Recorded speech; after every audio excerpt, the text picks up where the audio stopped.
All right, let's sound check. You guys should be able to hear me here. Let's transition over here. You guys should be able to see me. All right, I was on earlier, but I was just kind of replaying some old recordings and stuff. I'll get on here a little bit and play around tonight and work on some labs and stuff. Maybe even doing some, might do some research stuff tonight too. So it says building labs. That is kind of the intention for tonight, but also if anybody wants to sit around and talk about systems, want to hang out in the lab, if we got anything we want to work on, we can do that. I got my little stream deck set up, so I've got a few things. I want to see if I can hit a goal of doing all of my sounds for tonight. I got a whole bunch of sounds set up now. So, all right. We'll get in that. We'll see if any chat or anything like that triggers what I want to talk about on there. What does my thing say? Does it say that we have 4,400 or almost 4,400? Because we hit 44 and some change today. So if you guys come down here and look at our Discord, we've got, let's say, I can always go to general and do !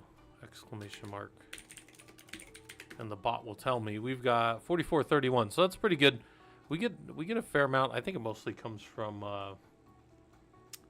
YouTube or something, because I think YouTube's a little more persistent. But yeah, there's stuff going on down there. So, all right. So what do I got to do? I got to build up some of this. I've got Unit 6 and 7 need work, but Unit 9 is ready to build. So maybe I'll just build 9, because then we'll be good on 9, and then when we come back on January 3rd, we're going to be Unit 10 for the course, and I want to get probably just a little bit of a buffer going. I'll probably start getting myself a little ahead. So we got a lot to do with the ProLUG automation course. So I may be pulling some of that up and working on that. That's kind of what I have up here.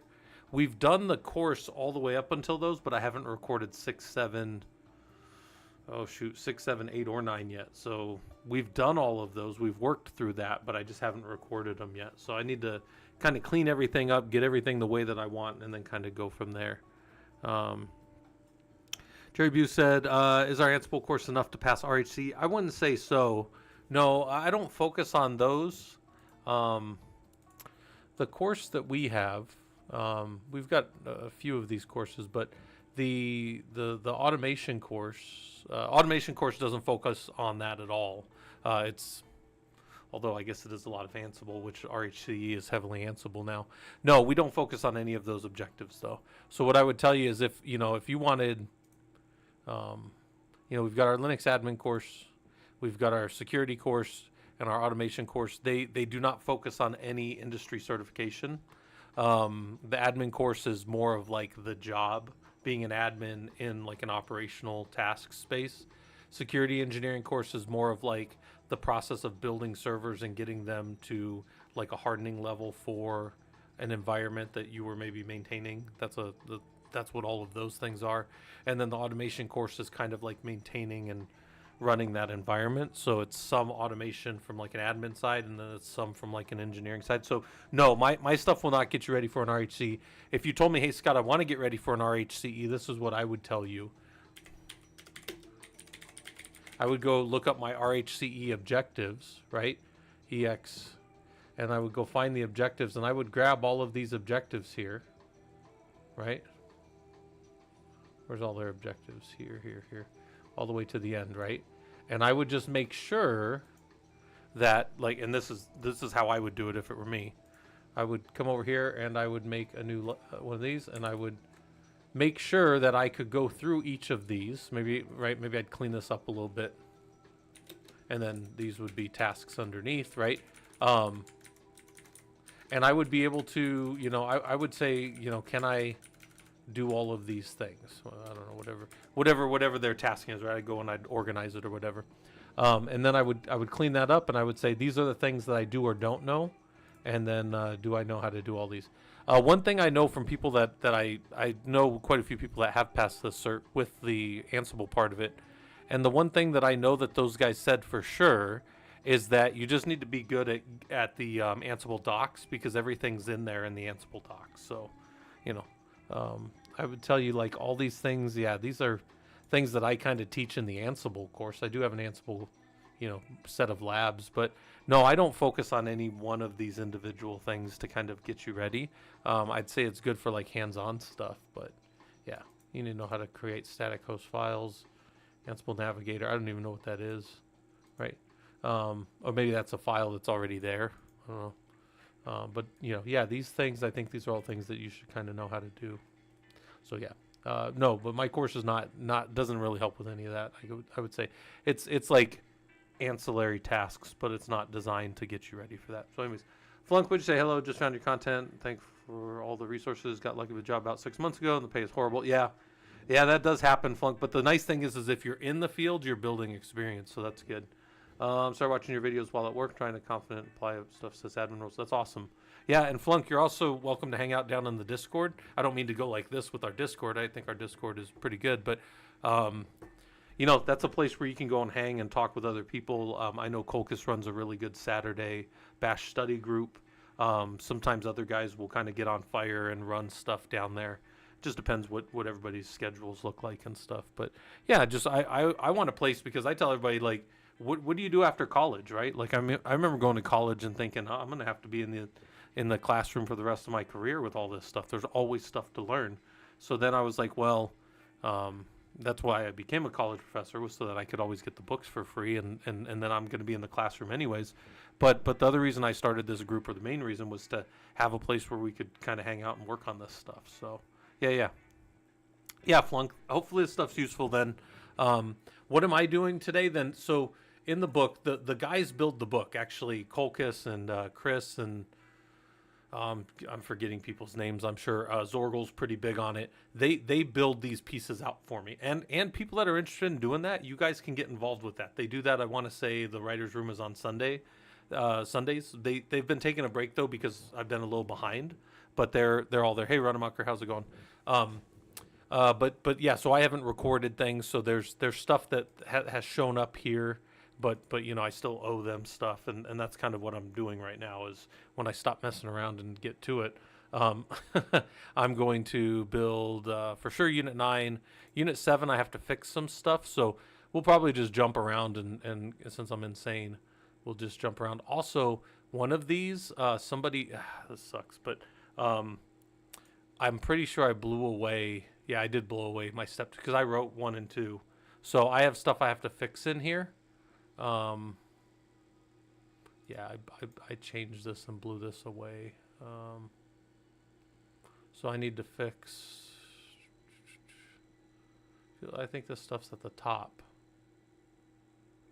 but I have to fix the stuff down there, which I swear I already wrote, but I think I blew it all away with a sync, so I hadn't committed it yet. That was my own fault.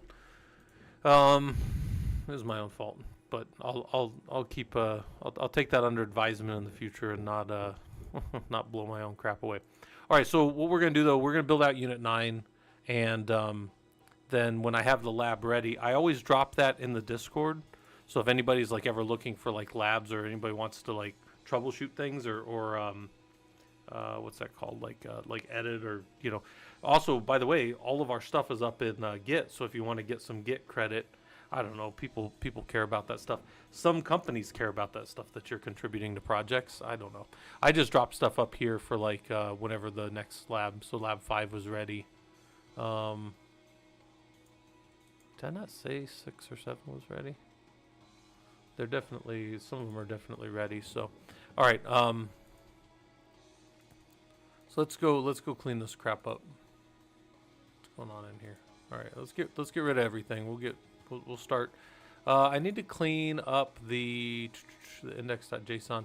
This one should say Unit 7, and it should be container environments.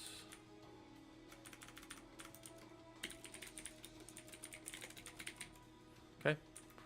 I want to have to automate Kubernetes tasks using various. Nope. This is.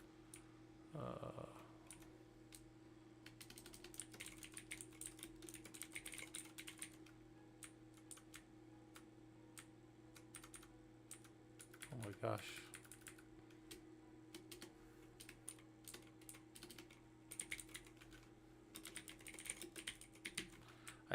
I legitimately do not like when this thing tries to fix stuff for me. Like, I never turned any of that shit on inside of VS Code. That thing just turned on and did all that stuff itself. Hey, Zorgal, how's it going?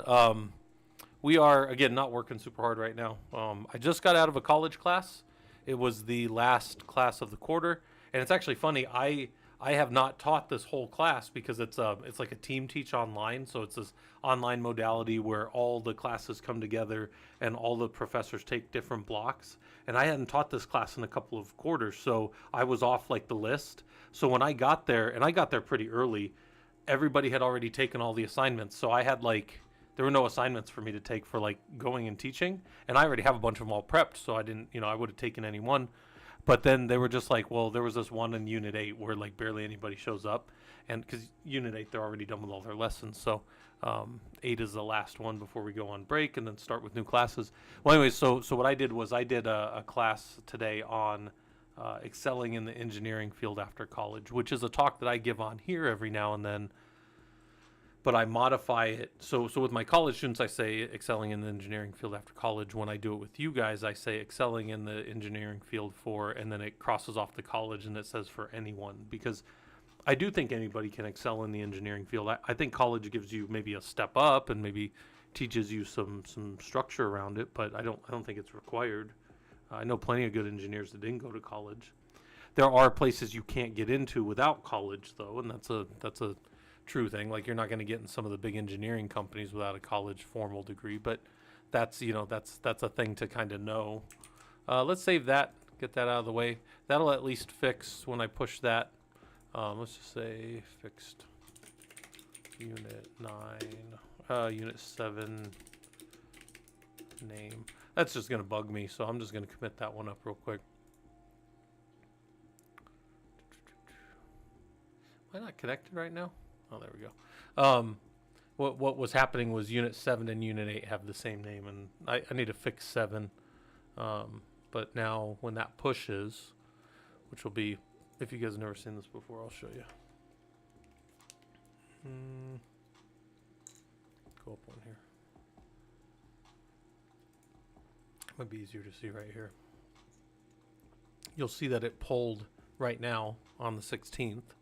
From there, and it says fix unit 7 name. So then when I come in here in the automation labs, unit 7 will be fixed. Now the lab is not ready. I'm going to actually check 6, 7, and 8 and see what I need. I need to kind of write it all out and kind of enumerate it. I also have college stuff for myself that I need to do, so I need to do some dissertation stuff. So if I switch, excuse me, if I switch over to that, I'll let you guys know. But anyways, yeah, that's what we're doing. If it looks like I'm bored, just, I don't know, ask me something. We'll start working on something. I don't know. I really I need to get the college stuff done. I'm just being super lazy about it. Move that down to right there. There we go. Okay. All right, we got plenty of people here. Let's do unit 9 then. We'll build out unit 9. We'll make it look like what we want. We also might start. Unit 9 is going to be its own thing as part of the automation, but you see how we have the Ansible Labs, the automation, the HashiCorp, the Kubernetes, the Linux, the securing Linux.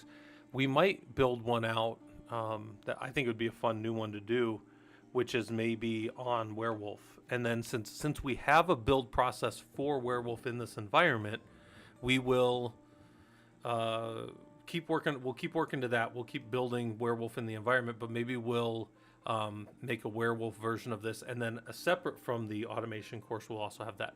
I also have thought about doing that with Bacula, because I really do want to do the business continuity disaster recovery plan, show you guys how a business impact analysis works. That's one of the things, though. I can't do all those things I want to do because I'm stuck doing the automation course. So one of the things I was saying the other day for people that weren't around was I do really want to start doing, after we get the automation course done, which will be mid-February, I'm probably going to back up, and then all the stuff going forward that we do will probably just be like one-day intensives. And you say, what do you mean like one-day intensive? It'll be almost like a workshop day. I'll build the labs out. I'll have them all ready. Some people can even test them and stuff. And then on that day, or maybe even the week before. We'll figure out how we want to do it. We'll put out all the materials so people can study. They can even do some practice labs. We'll go in, we'll do like a workshop together, and then we'll split off into groups and people can do the labs together.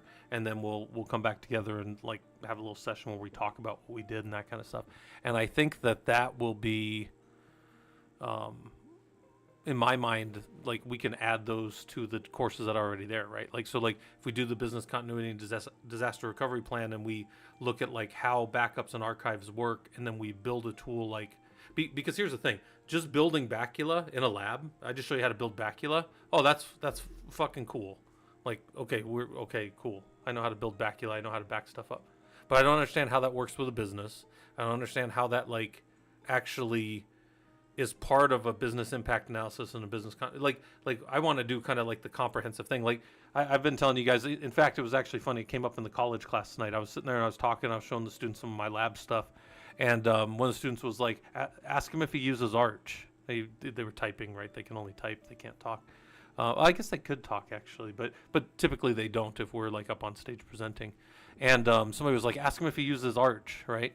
And that's an old internet joke, but it's like, it's not that I don't like Arch Linux or I don't think Arch is fine. In fact, I even saw somebody tier listing Arch today, and I'm like, okay, I mean, I guess it's cool if you think Arch is the greatest thing. Do you know how many companies run Arch in production? So if my goal, and if most of your goal is to do this stuff professionally, do you know how much Arch Linux I think you should work on? I'm not saying you can't do it in a lab for fun. Like, there's no, I'm not telling you guys, I'm not like shitting in your Cheerios about what you can do for fun. I'm just telling you, like, that's not what I find valuable as a, anyway, I don't even know where I got on that. The joke, right? Like, I get the joke, right? I don't care about the joke. It's just, it's not that interesting to me to do things that aren't gonna like get you paid. We're all hobbyists here, right? Like we can go in my lab and see all kinds of fun stuff that's just like messing around with Linux. But if our goal is to get into the industry, some of those other things aren't going to get you there, right? That'd be like if you told me you want to be a Major League Baseball player, and I'm like, well, we gotta work on your footwork with soccer balls, and you're like, I don't think that's really a thing, and I'm like, no, trust me, soccer balls do it. They'll get you in the Major League.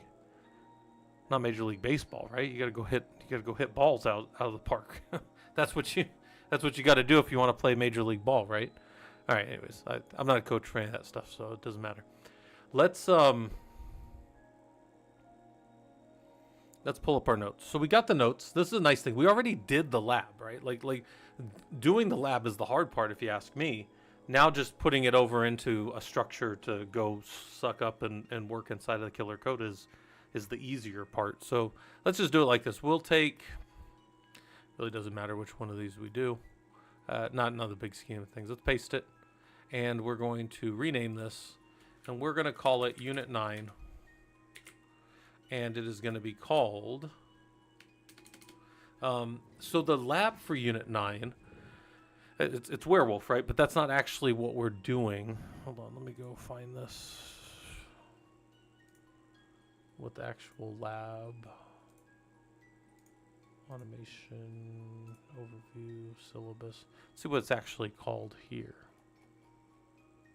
For 9 was actually, yeah. Let's rename this to Unit 9, deploy,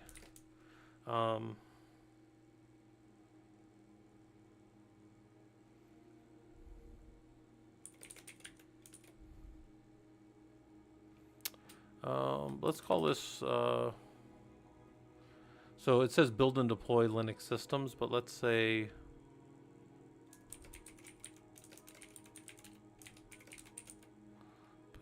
we'll call it build. Yeah, build modern Linux is fine, because what we're actually doing in the lab is building. It's a modern way of building Linux from a container, right? So it's a thing, and then an index. We're gonna say Unit 9,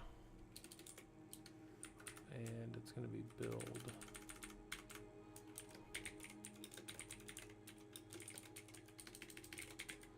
And then learn how to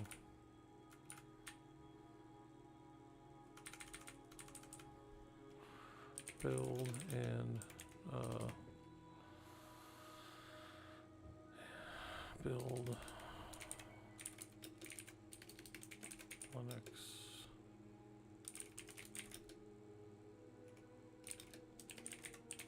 We're going to use in the werewolf tool. Okay, that's what we're doing. And then our steps for this are going to be, let's see what our high level steps are. It's going to be, we're going to set up and install werewolf. Got to do that first. We're going to download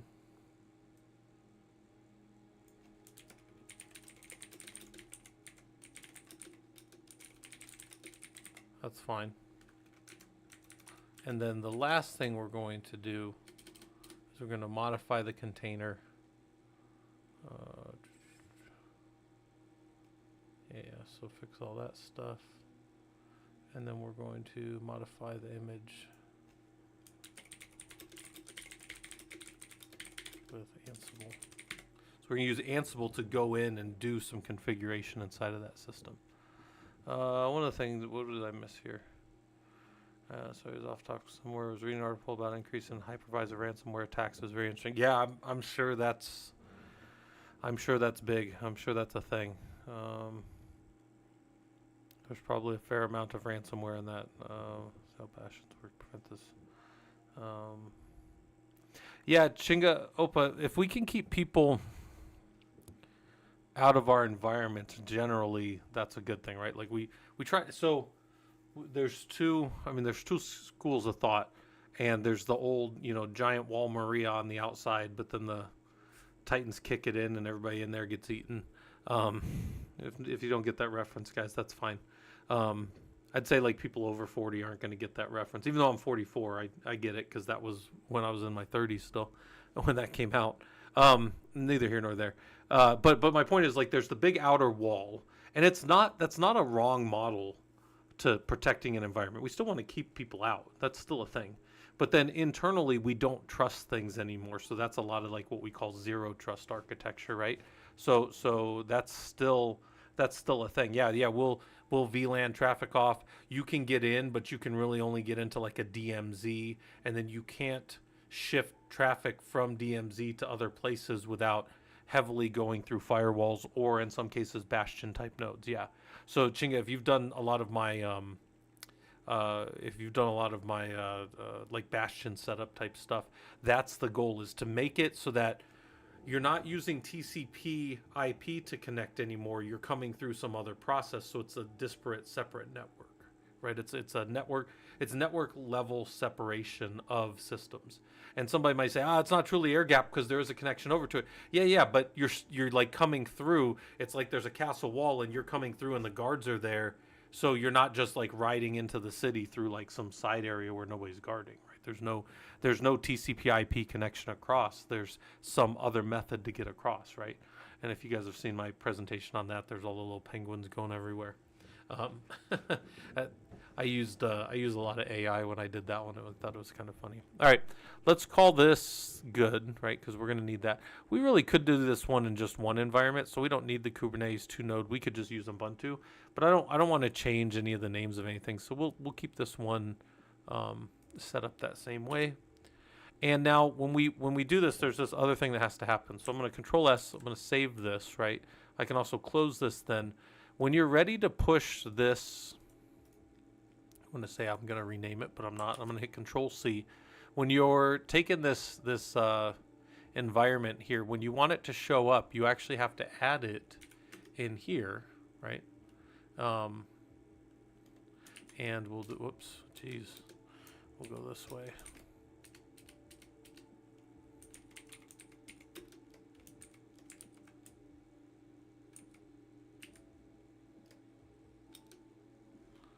Like, why are you guys making this so hard for me? Okay, there you go. Unit 9, build modern Linux. That's fine. Yeah, that's a fine name. And then as we add more, we'll keep adding those. No, we can Control S that and save that. None of that's been pushed up into the environment yet because we haven't saved it. But now we got to go through and we've got to build build this whole lab environment out. We can leave all the assets for the most part. It doesn't really matter. They're not being used in this lab at all. And then step 1, we'll come in here and we'll modify this. We'll still say this lab is part of a larger set of instruction that is free from us. Here's the book for that, right? So that's the course. And I'm going to say your development teams have decided to deploy Linux in a modern containerless way. You are going to, okay. So install Werewolf and ensure install Werewolf and prepare. Right? So we'll install Werewolf. We don't need that Ansible part yet. We can say install and verify Ansible. Just install and verify Ansible. There's no reason not to have that. Barry Learning, I want to thank you for community for all the willingness. Yeah. This is what we do. We hang out and we do Linux, and in some cases I just build labs for people for Linux. But yeah, if people have questions, let me know. I'm just kind of working not super hard right now on this stuff. So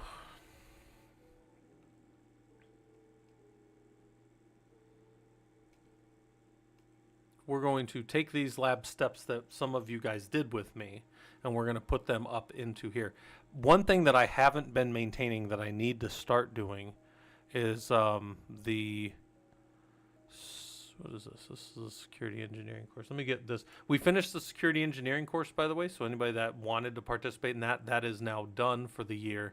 And then we have, oh, I should mention this because things get scrolled down. Maybe I should re-mention things every now and then. Where's this? Yeah, we have this, and I may say copy message link.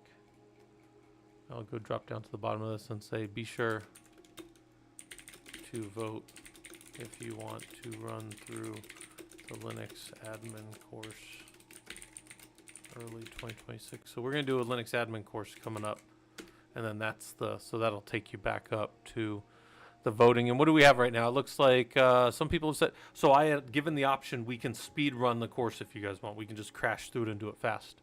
It looks like people are saying they want to do the 6 weeks. So we would probably do it like February, March timeframe. And then I'll start putting those up. Those are all in the Discord. So you just come up here and you find where the events are, and then you just say you're interested. They're free, so you could just be interested in everything if you want, but you'll get an alert if you're interested in something. You'll get an alert, like if you want to do the 16-week. You're a little behind on the 16-week automation course because we're going into Unit 10, but as you can see, I'm a little behind on the course too, so on building it. That's why I'm trying to get caught up right now. Normal schedule is not winning, but it's second place. The first place is 6 weeks, so instead of doing the course in 16 weeks, I can crush it down to 6 weeks, which would probably be,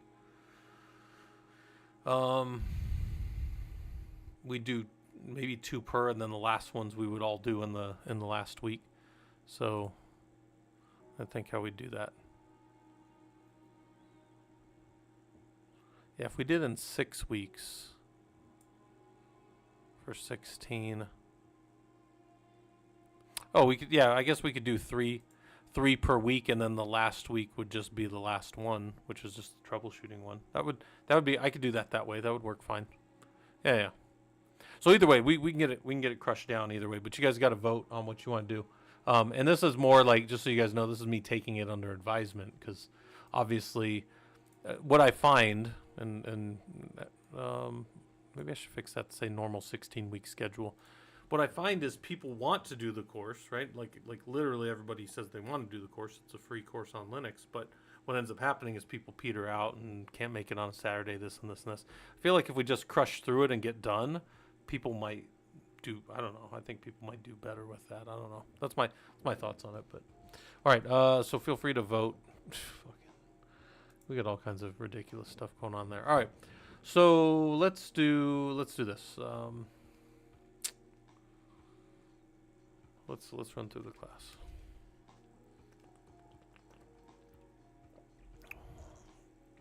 You didn't fail. You just got busy. That's okay. These things happen. Let's go with install werewolf and prepare the environment. Install Ansible. Let's do Ansible first, just because that's only one step. There we go. There we go. All right. So let's install Ansible. So installing Ansible is as easy as app-y install Ansible. That's the whole step, and we'll just put it right here, and it will just run for you in the environment. And then we'll come down here, and we will say configure the environment to remove the current Go deployment and use one that is compatible with Werewolf. This is actually, well, we already know what we're doing, so we're just going to say remove install git. So these were my original notes, but we're going to organize it because some things make more sense to do in a certain order. So let's say go,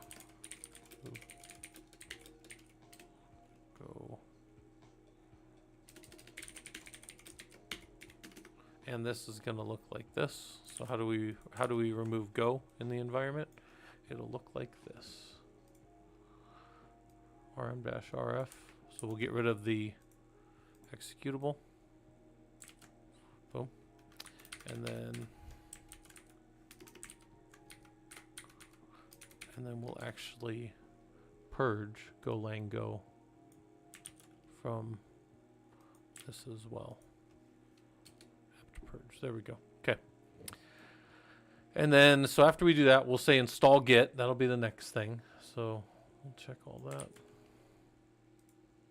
Install git. That looks like the next step.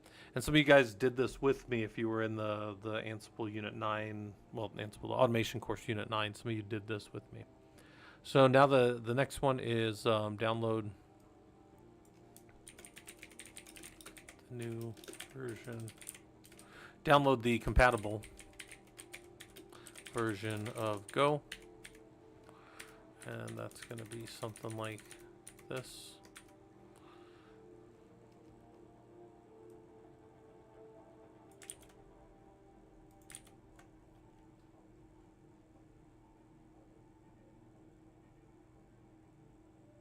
Yeah.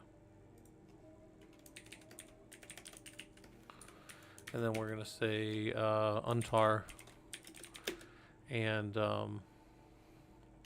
untar go in place and edit the path, right? So we can do both of these together here. Got to get rid of the numbers though, because we don't want them. And then we can validate correct 1.23 version of Go, right? And this will just be Go version, right? So there we go. So we got that. And then once we have that, download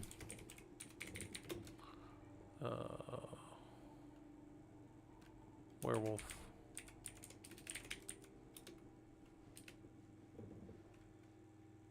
Well, let's get clone.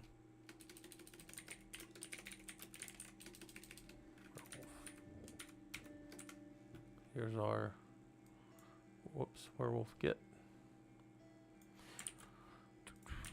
And we'll test the lab here in a little bit. When this is live, I'll give you guys a link and you can do the lab with me if you want. Yeah, so Airhead Knight, I will probably do Werewolf as like a set of intensives, kind of like we were talking about. Yeah, I'm definitely going to be working us through, because somebody had even mentioned, oh shoot, look, it's right here in Discord, I think under jobs. And I don't know what the new stuff is, but somebody just mentioned Werewolf here. It's showing up. And it makes sense to me because, like, guys, I'm telling you, like, you guys may think I'm overstating it, but I've deployed 15,000 systems for the government in the last year, a little over a year now, about a year and a half.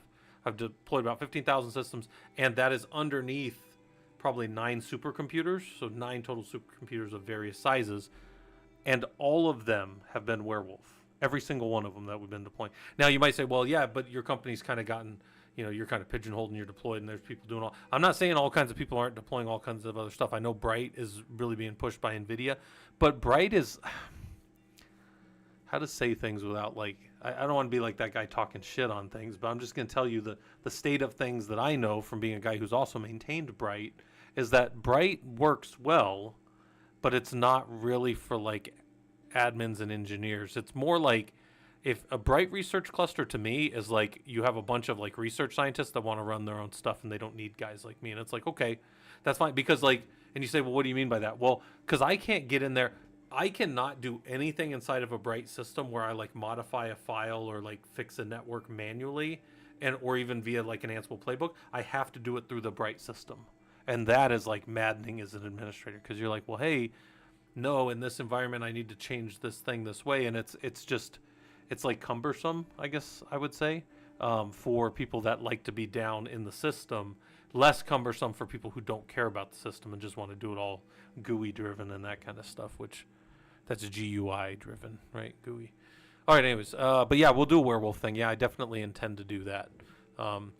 This is going to be a high level one, and for people that when you see what this is, you're gonna be like, oh, that's what you're doing.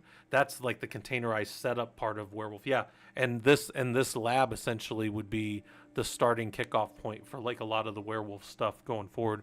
I probably wouldn't make you guys set up this first part of the lab. It would probably be done as part of the setup of the environment.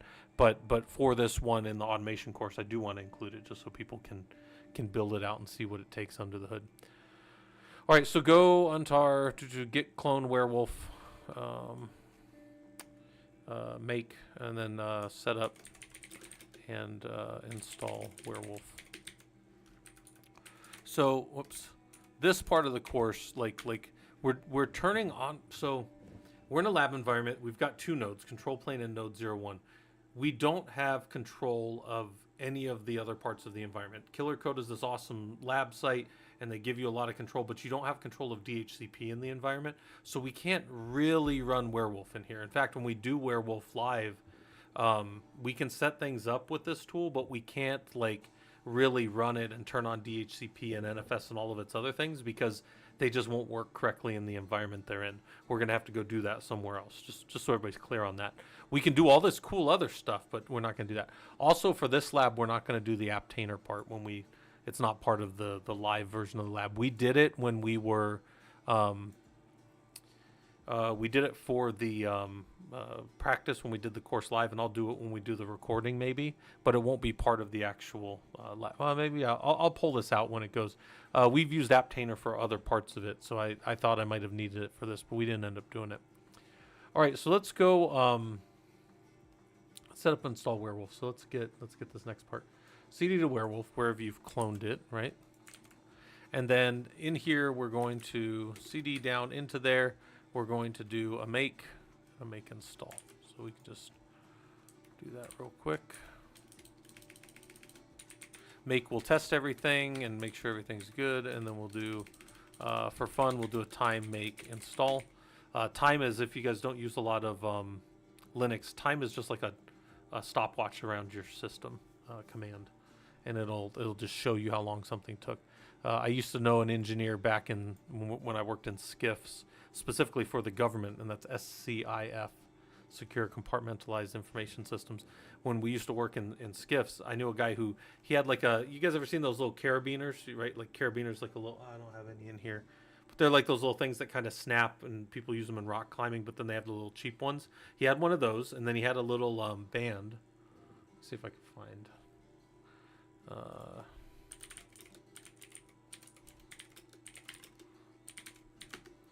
It's like this. So he had one of these little things, just a cheap little carabiner with a strap, right? So he had one of these, and then off of this, he just had a little stopwatch, and he could flip it up because it's about that long. So he had it hanging off his belt, and he could flip it up like this and just look at stuff while he was working in the data center because he wanted to know how long things were. It's kind of useful, like, because then if you ever come back later and you've got to like tell some junior engineer, well, when I installed the system and I turned this on, it took this amount of time. He would always be taking notes, and he always had a little stopwatch with him. And you say, well, I'll just keep my phone on me now. You won't carry a phone in a skiff ever. You're not allowed to. They've got microphones. They've got GPS tracking. You'll never put one of those in a skiff. So that little analog thing that he would keep in his pocket was perfect because it never connected to anything. And he didn't even keep it in his pocket. Kind of like hung off his belt. But it looked like this, and then he just had a little, again, just like a little stopwatch off of it. So, all right, anyways. Where was that? Make, install. How long did this take?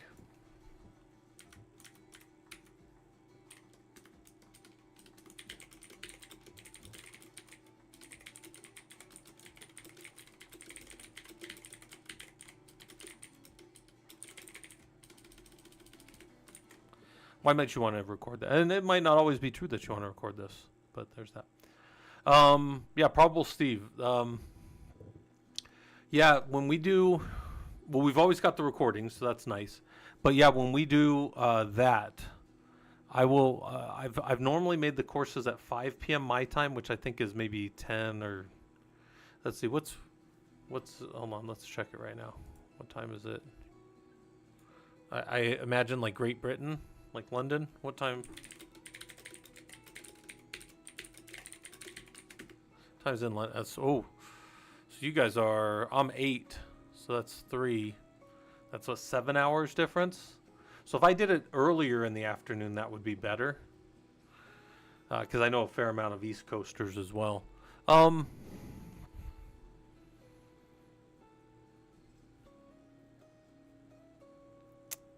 That's 7 hours out. If I did like 1 p.m. my time, that would be 3 p.m. for East Coast, and it would be 8 p.m. for you guys.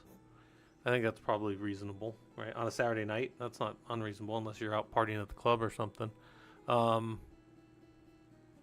then it would go probably from like 8 to, those will be longer sessions because we'll be hitting multiple things. Yeah. Let me take. I'll write that note down somewhere. Yeah. I'll write that note down somewhere. But we'll do that. Okay.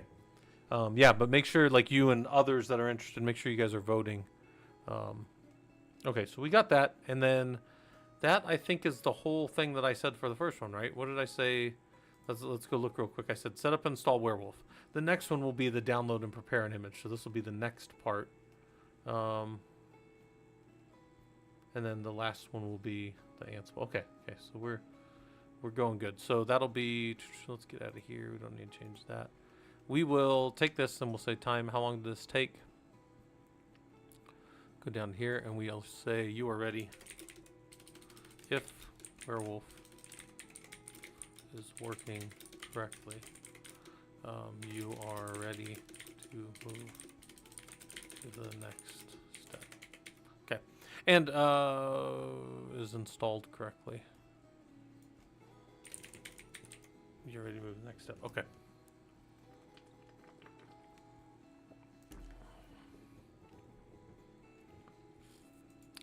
Do not.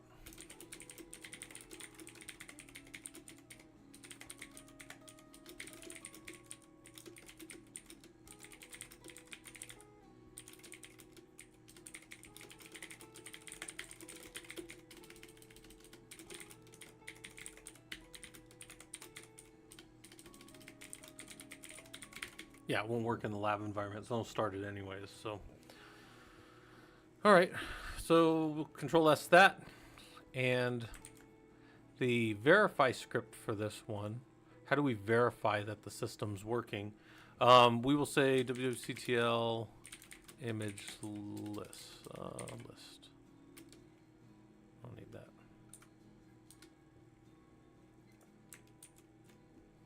There we go. All right, wctl image list, because if you have Ansible, if you have Werewolf installed, wctl image list will work. There won't be any images in it, but they'll be there. Or we could say,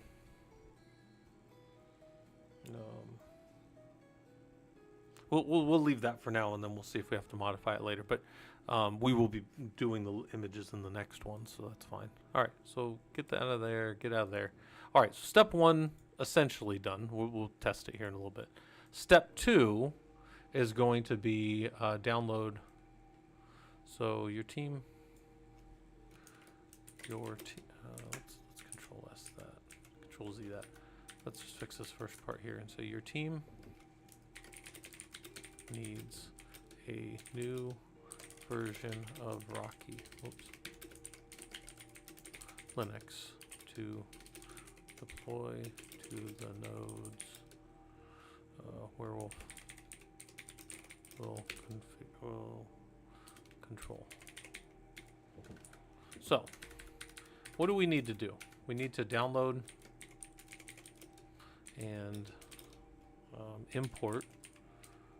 Let's say download a Rocky 9 image, right? So we'll download that. Then we'll say to import.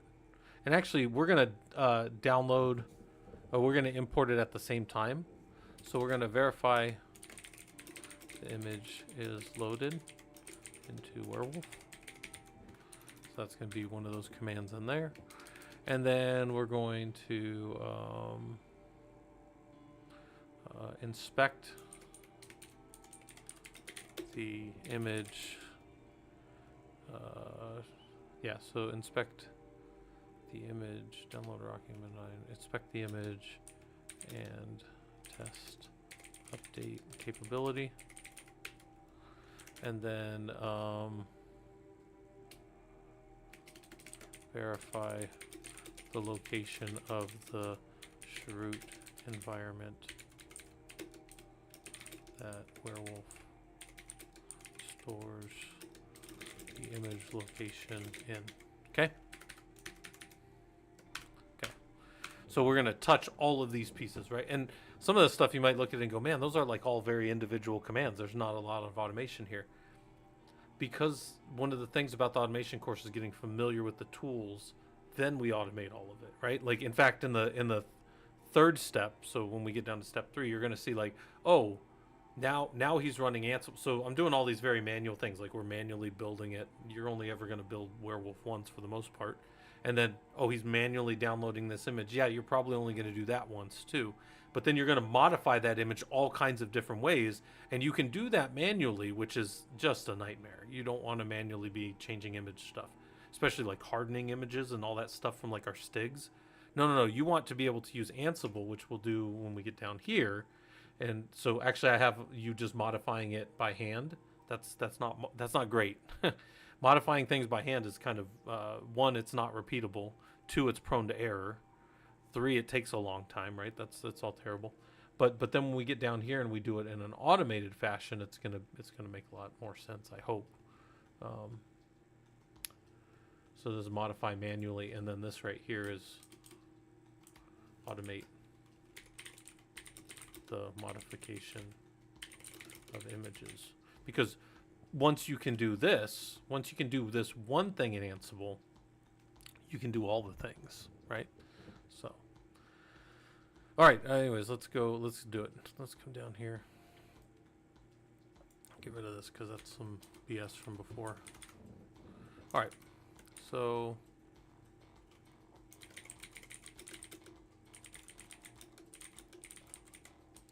download the Rocky 9 image. Got to put some respect on that name. We got to capitalize it, right? That's a proper noun.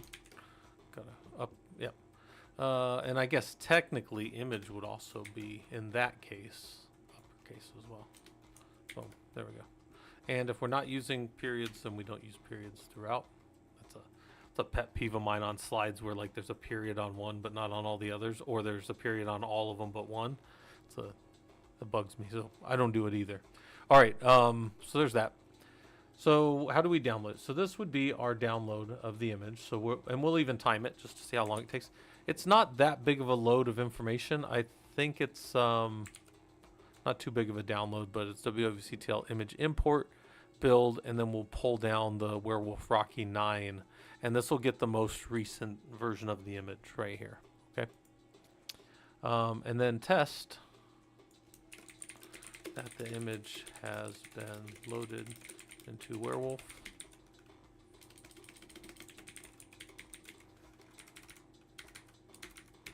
This will be wctl image list. And now we're going to check our current kernel image and version of OS that we are running on, right? So get out of here. So that's going to be uname-r, whoops, uname-r.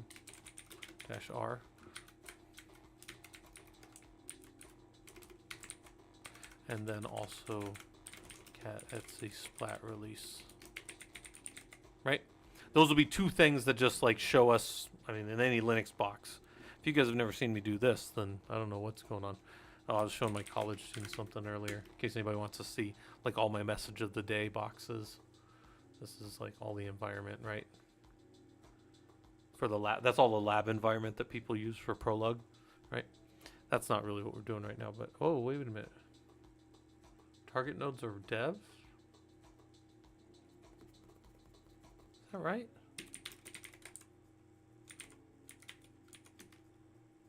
Oh.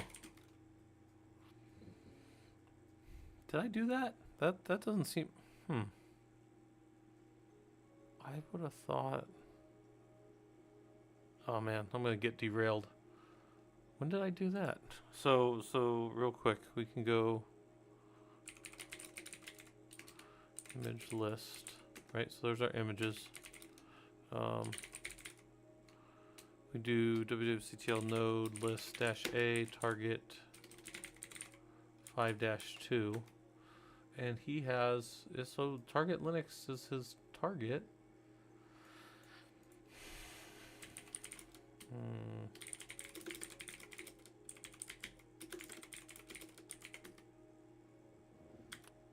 Huh. Oh, it's copy. I did do Rocky to target. Okay. Well, I don't remember yesterday apparently. That was a few months ago though, so I'm looking at line 825 here, right? Which was when I so I was wondering why the target ones had that the dev, because that comes from the Rocky image, not the automation ones, but I guess it makes sense that I didn't give them all that other stuff because they're just the target nodes. So, and then it's funny, I set that whole environment up and we're not really even using it. I'm doing almost all of this environment up in Killer Coda just because I think that that's more accessible for you guys. So, I don't know. It's one of those things. It's like not that big of a deal. I just want everybody to have access to this stuff. All right, where are we at here? Doing Linux, doing something. Then we're gonna shell. So drop into the cherooted environment through a werewolf image shell and verify the kernel and version of OS you're on. So it's gonna look like this. You're gonna do wctl image shell my Rocky image, right? Because that's what you named it. And then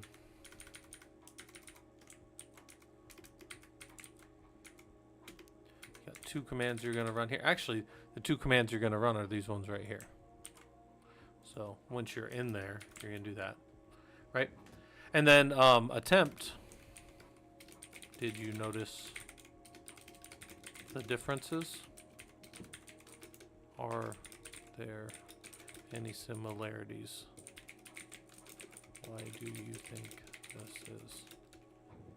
And the question there when we see it is, you're not going to be in a different kernel because you're still on the kernel of the host box.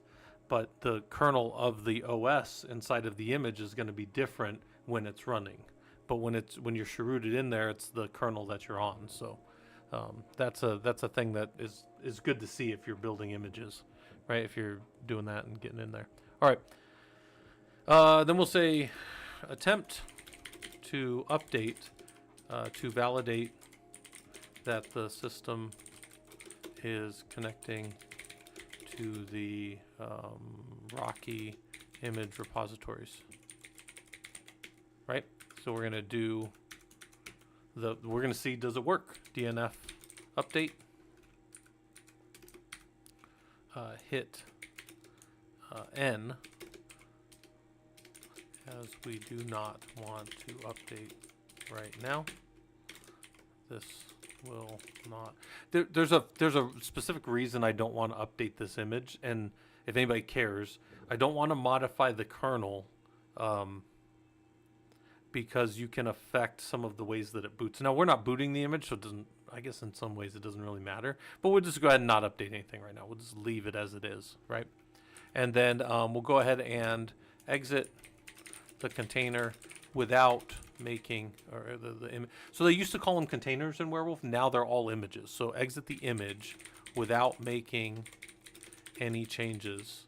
And that's going to look like there's two commands. We're going to type false. And that's going to echo, so it's been false, which is going to exit with a non-zero return code. And then we're going to hit exit. And then it'll say, what error code do we see? Why do we see this error code? What does the system tell us about it? And what will happen is if you don't exit with a good return code on the last command, with any type of modification inside of a werewolf image command, so your image shelled in, and if you exit with a false, or like let's say you search for something and it wasn't there and you said, oh, whatever, and then you just exited, it will not update the container that you're in. It won't rebuild the container. If you do make changes and you do exit with a true, or the last code of exit code 0, meaning the thing was successful, then it will build that image again, and then you'll have a new version of that built image. So this is kind of an interesting thing. We're not going to get into some of the proclivities of that, but there are some to know when we do some of the other werewolf stuff, but that's not really the focus of this for now. Okay, so then verify that you know where the cherooted environments are stored. Environments are stored in Werewolf. And you can just do this command, which is find from the root of the file system, name Werewolf.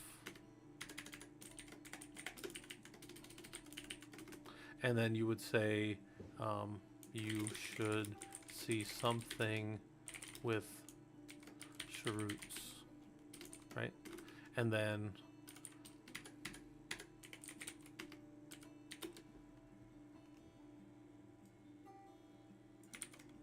CD in there, and then in here ls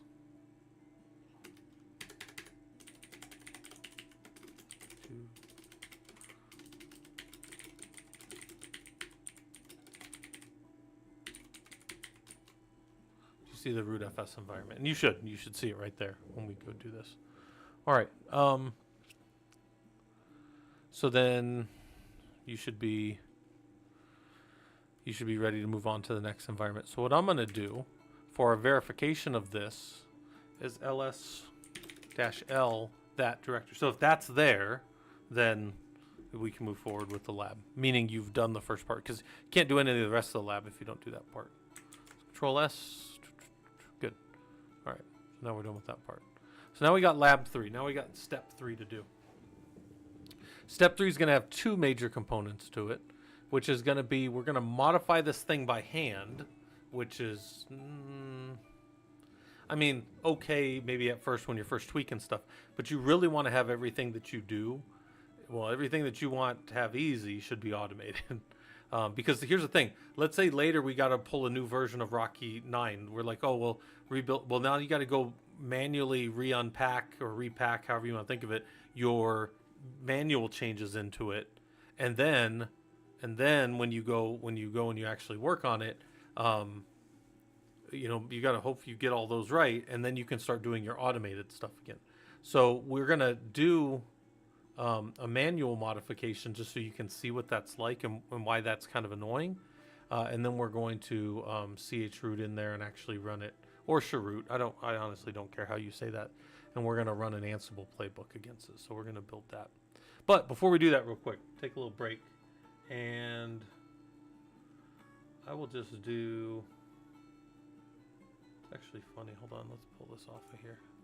Pull us out of studio mode. Turn my camera off for a second. Run a little hourglass here. Just say take a break.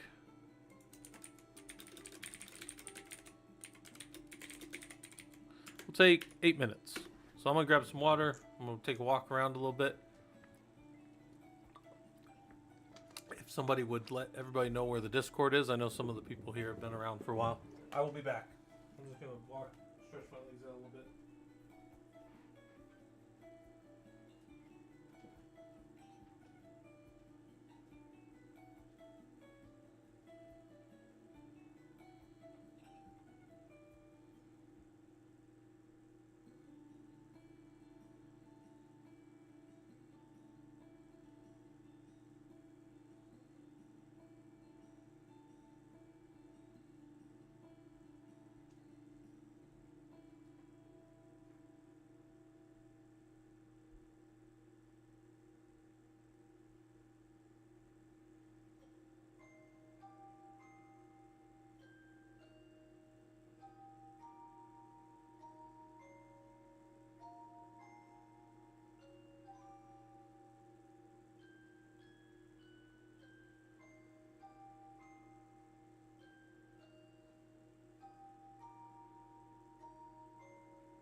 All right, 4 more minutes of break. Control Byte, thank you for that. I appreciate it. Probably gonna have all kinds of errors in this thing too, but this is how we build labs, guys. They're never super fast. I'll pop myself back up here. Turn my camera back on. All right, and then the wife should be coming home. So when the wife comes home, I typically have to drop, but we'll do the good that we can, right? While we can. Hopefully we get this lab out. But let's I'll leave this up, right? Just because I figure if somebody's still taking their break, we'll we'll keep working on the break. I'll take this time, I guess, to tell you guys, you know, we've got Discord. We mentioned it already.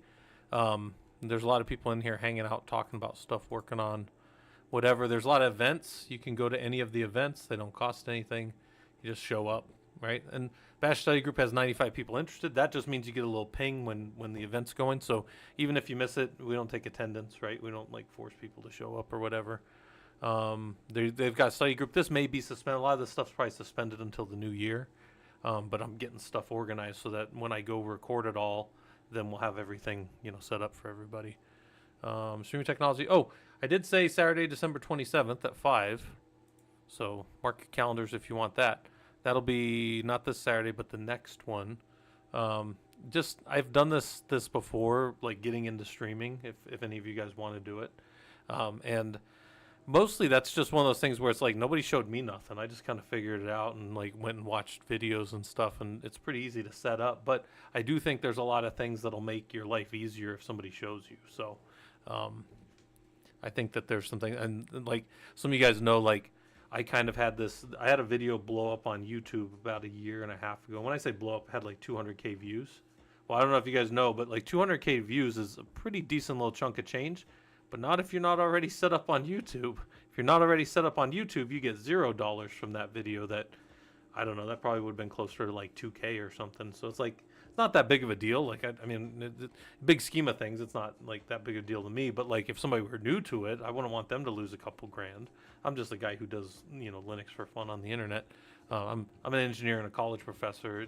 You know, 2K is not going to break me, but it doesn't feel good to lose that to a big corporation, right? You want to keep the money if you can. So I need a big one. I love that name. What is better entry level cert, CompTIA, Linux Plus, or LPI? I can't tell you that. I would tell you what I would focus on if I were trying to get into the industry again is having stuff on my resume that, you know, get my resume down to one page, and then have my resume things that show that I know how to do this, right? In fact, and a certificate's fine. I mean, I think that certificates, much like college degrees, much like previous experience, are simply things that get you to the interview and get you in the door. They're what I call like positive differentiators, but they don't win the day for you, if you will. I really think you have to get to the interview and show people you know what you're talking about and be able to talk intelligently to this stuff. To that end, I can show you guys good stuff to put on your resume, right? Like this is one of our courses. These are the things that I teach you how to do in the we're learning how to do in the automation course for people that are doing that with me. And these are the things that you would put on a resume if you went through the course. Like I know how to describe, I know how to map where automation works within CI/CD frameworks. I can draw that out if you need. I can show, you know, like we are doing all of these different things here, and somebody could, you know, put that on a resume if they want to. They could put maintain inventories of systems for automation activities. I know how to maintain inventories for Ansible. I know the different types of inventories Ansible uses. If you need an inventory maintained in YAML or JSON, I know how to do that because, you know, I've worked through that and I have some lab experience that shows me how to do that, right? I don't know, something like that. Robodom, you said sometimes I forget I have a college degree. Yeah, me too. It's funny. When I was doing my bachelor's degree, Robodom, I'll tell you a funny story. I thought like when you get done with college, you never have to sit in a class and learn ever again. And it's like, no. Once you get up to that level, you have to maintain that level. It's kind of like, I don't know if this is going to be like a really obscure reference. Anybody remember Super Mario World, where you could get the cape and then Mario could like put the cape on his, and you would have to like go like this. And if you just held back, you would fall. And if you just dove, you would fall. But if you kind of did it right, you could kind of keep your guy going, right? He had like this motion like this with the cape. And if you did it perfectly, you could actually gain altitude. But in my mind, that's like much more what like education is now. Oh, now you have to maintain that for the rest of your life. Oh, if you want to get paid for it, you have to maintain it for the rest of your life, right? Whatever you have as a capability. All right, I don't know. But let's go build this out. So you've installed Werewolf and downloaded an image. Test that you can do the following activities. 1. Modify the image directly in the 2. The image via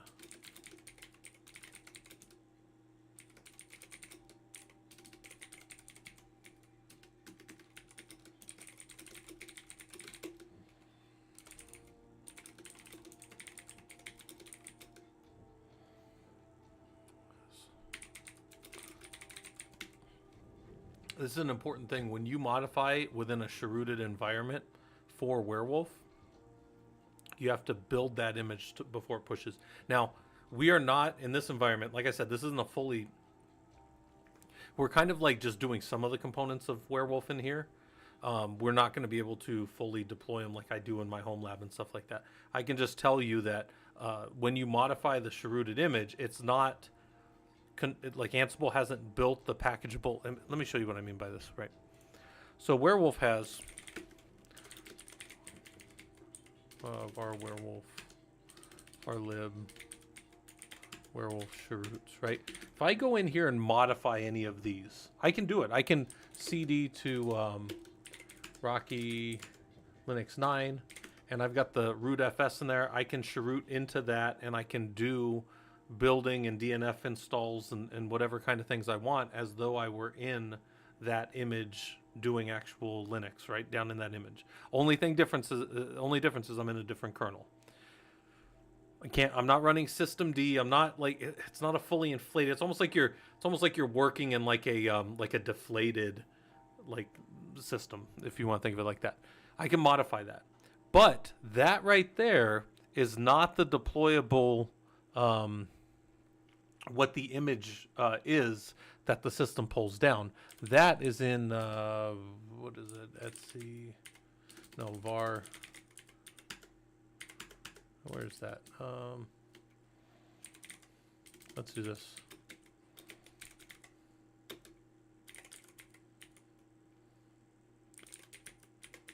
Let's see if we can just find that. Maybe. Let's see. Let's see all the places that is, because that will be Rocky. Oh, there's no Rocky 9 in there. That's my bad. Let's see where that's at. I think it's in var. Yeah. So there. So watch. So var lib shroot.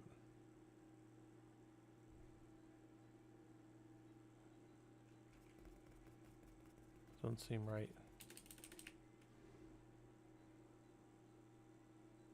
Where is that?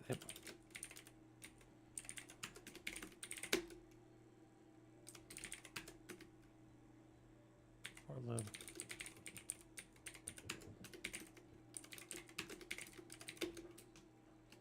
That's not it. That's the other part. That's all there. Where is that? Where's that shared out of?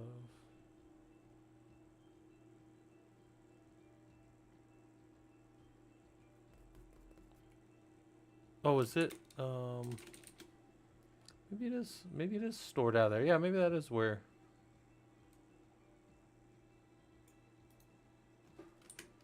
Hold on, let's go look. Oh my god. Who would ever have... Fucking A.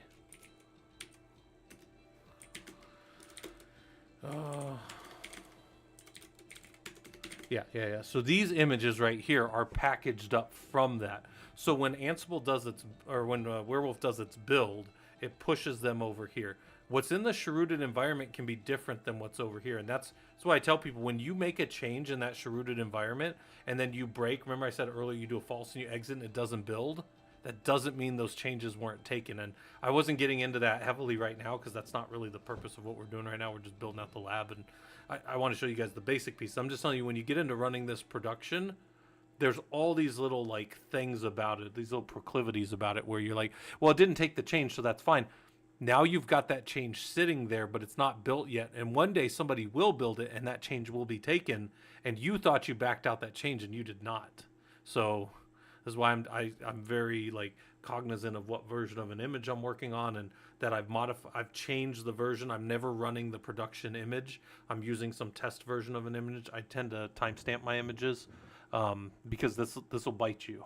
And you'll forget that you even didn't have a build, and you'll be like, oh, it's not that big of a deal. But that change is still sitting there in the root FS of the system. So if that's like, if you're like, I don't know what this guy's talking about, don't worry about it right now. I'm just telling you that it'll matter when you run this stuff in production. It doesn't matter when we're doing this lab, because this lab's just like touch the image and then touch the image a different way. It's not that big a deal, but it is when you go to production. It's a big deal.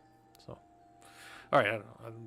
I'm just working on stuff. The wife's coming home soon, so I'll have to get off of here. But let's get this last part. If I can get this last part, I can publish this lab. I can tell the Discord that the lab's done. People will go crawl all over the lab and tell me all my places where I'm dumb.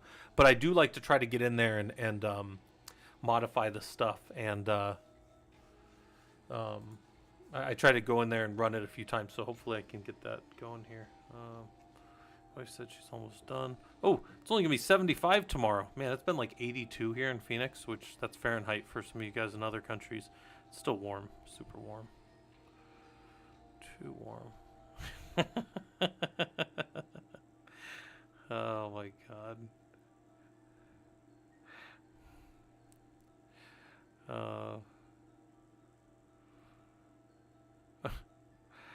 I got it. My brother sent me something. My brother John just sent Shake. If you guys know Shake from Aqua Teen Hunger Force, and he goes, you look at him and you tell me there's a God. And I love the meme that shows that. It shows that, and it says, when you're watching a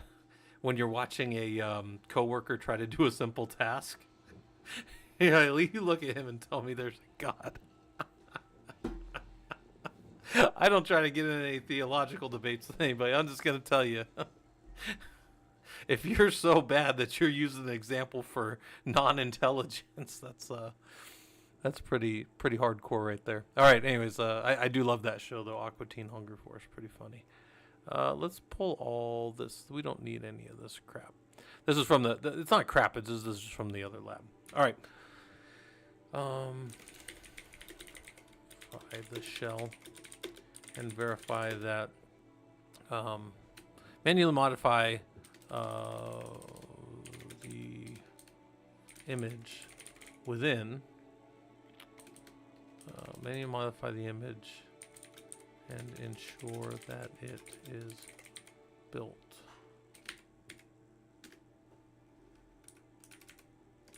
So we are going to, well, no, we're just going to manually modify the image.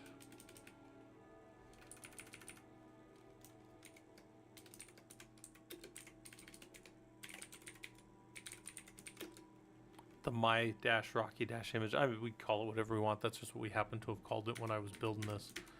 I'm terrible with naming. WCTL image shell.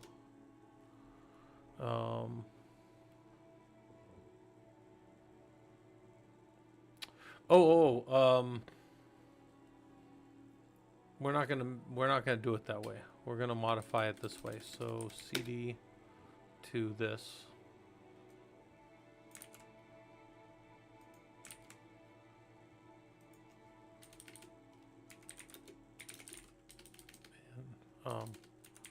From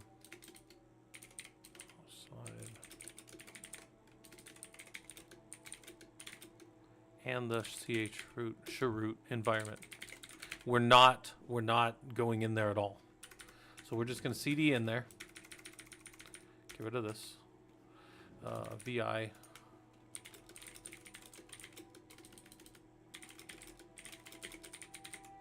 Right, VI the file that we want to change, which is VI resolve.conf. And then we're going to add, because the image, the template image doesn't have that in there. So we're going to add in that, make sure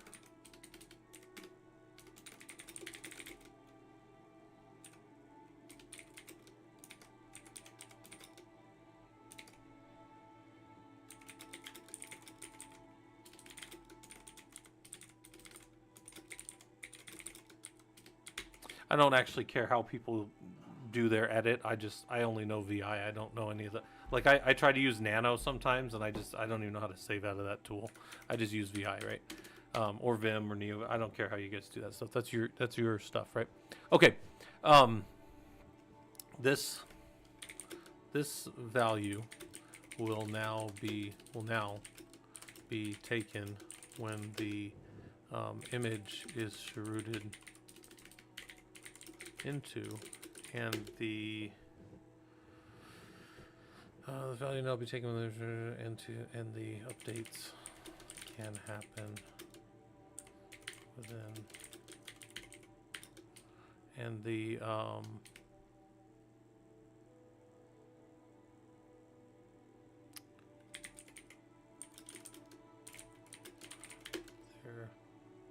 what's the name of that? What's that name? I'm trying to think what that name is inside of a repo. I can see it. I just don't, like, in my head I know what it is. I just don't know what it's called. They can see their base URL. So we find their base URL for their for the repo. It's actually, so DNF can find the, it's really so the system can resolve the DNS that's found from the whatever. I'm not going to get that. We're not going to go that far down. Although I guess that's the technically correct is the best kind of correct, right? But that's what we found when we did this is that, so if we back up a second, and we're doing this all without you guys seeing it like we did when we originally did the lab. But I need you guys to understand, if you do a WWCTL image into that image, right, into that werewolf image, you're going to stand up that chrooted environment, but inside of werewolf, and it's going to overlay all of the overlays into that image as though all the things that are default, and one of them is the etsyresolve.conf. So that's why earlier up here you could do a DNF and it would try to update and it would find everything. But hold on. If you just cheroot into that environment directly, like with an Ansible cheroot, you will not get all of that overlay stuff that comes from Werewolf. So you will not have that 8.8.8, and this will break all over the place. And we did that. We actually did this. We did. We'll do it live. Okay. We'll do it live. Fuck it. We'll do it live. Do it live. I'll write it and we'll do it live. I've been meaning to use my little Stream Deck the whole time. So I got a little Stream Deck from Fisherman, and I put a bunch of stuff. So that's my. Do it live. Do it live. We'll do it live. Fuck it. That's Bill O'Reilly flipping out. If you guys. I'll write it and we'll do it live. Do it live. It's one of my favorite flip outs ever. Anyway, so you won't get that. And when Ansible goes to do it, because we're about to do it with Ansible, when Ansible cheroots in there, it won't be able to do it either. So we actually had to fix this. Oh, Robodom, I got a whole bunch of them. Does it actually hear it? Hold on. Do you guys know what that is? Do you guys know that you can do an exclamation mark objection? Most people don't know that you can object to, like I can object to Robodom right now. If we wanted to, you can do exclamation mark objection and put somebody's name and it'll give objection. But you can object to somebody, and you can say objection to some person if you want. There you go. Objection Robodom, yeah. And then it'll say how many. Yeah. So Fisherman's reInvent talk. Yeah, I don't know if I didn't name him in the Discord when I said one of our guys was speaking at reInvent. But yeah, did he post that? If he didn't post that, I'll probably post that and just say that's one of ours. I don't typically call people out by their actual names. But yeah, Fisherman talked at, if you guys don't know, he talked at reInvent. So he's with them. This is how I didn't get to go to reInvent. Get to the chopper! Get to the chopper! If you guys aren't familiar with that, you got to go watch Predator, the first one. I got 2 other ones still to use today. I wanted to use them all by the end of this. And then I can do sustained.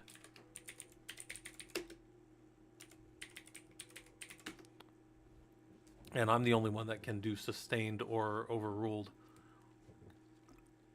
So we could treat this like a courtroom if we want, guys. No, just kidding. All right. So we manually modified that, right?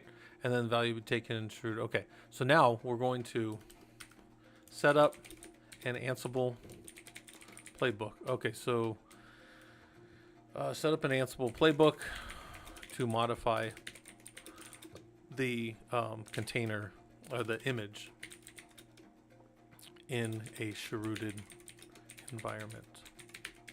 Okay, and then the last thing we'll do is we're going to build that image. So I don't have us actually do that here, but we'll do that in the lab. Okay, so we're going to cd, we're going to make sure that we just do all this stuff right. So we're going to make their root Ansible, and then we'll cd in the root Ansible. So we're all in the same spot. I'm just putting everybody in the same spot, right?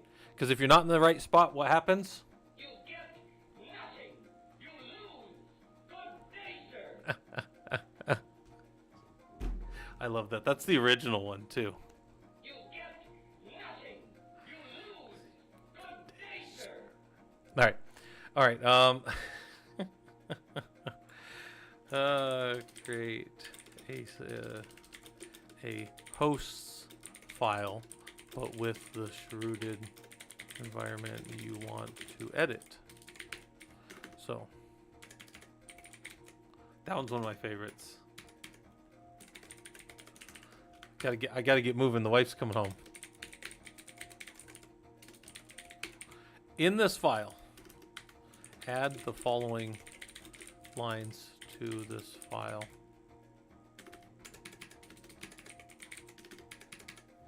These are the 2 lines you're going to add. No, that needs to be the same line right there. Good.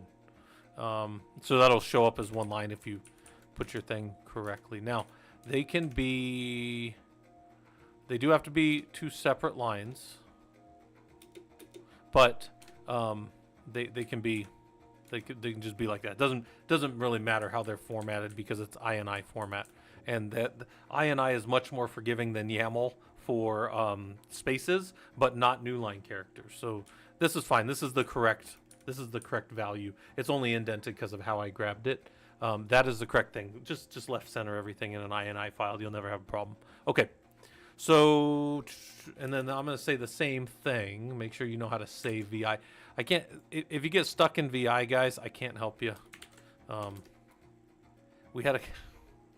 I could tell you guys some lore from like 10 years ago. So the Professional Linux user group has been running for almost 12 years, but for the longest time, probably like the early 2014s to 2019, we weren't on Discord. We were just like in my front room on Saturday nights, like before I got married, and we'd just hang out in there and have pizza. And I told the guys, I was like, I think a lot of you guys just show up to do pizza. We'd have like 12, 15 of us sometimes. We'd just be hanging out doing Linux.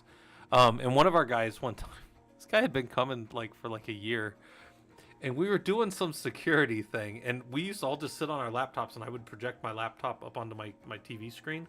Had like a decent sized little TV, and we would all just do Linux and hang out and whatever, and I'd have some little labs made up or something. Some of those labs are in the Discord in case you guys ever want to do any of our old labs. And one time we were doing all this stuff, and one of the guys was like, I said, hey man, like, and I'd never like checked people because, like, you know, I don't know, some people are weird about like letting other people see what they're doing. But one of the guys was like, yeah, here, this and this and this. And he was still stuck in VI from the first step. He couldn't get out of VI. And he hadn't told us for like 2 fucking hours. So we were doing this whole lab, and we're cutting it up and having a good time or whatever. And we asked the one guy, and he's like, oh, no, can you show me this one thing right here? And it was the very first fucking step.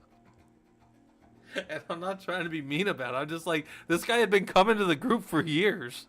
This guy had been like doing Linux with us forever, and I felt like nowadays, like after 2020, everybody knows what that game is. What's that game that got super popular but had been out already, but nobody had played it?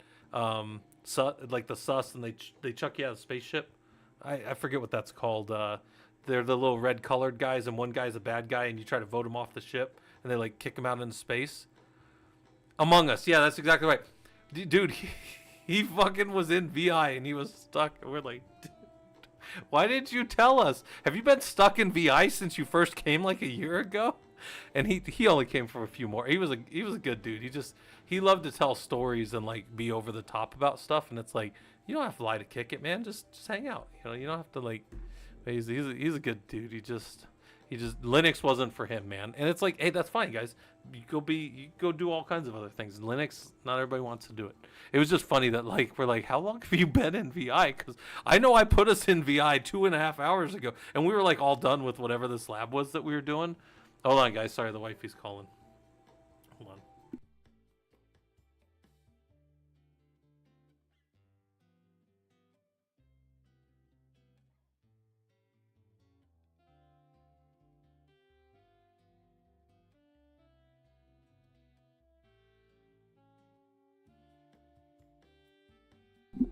Guys, I apologize. My time is up. The wife is home.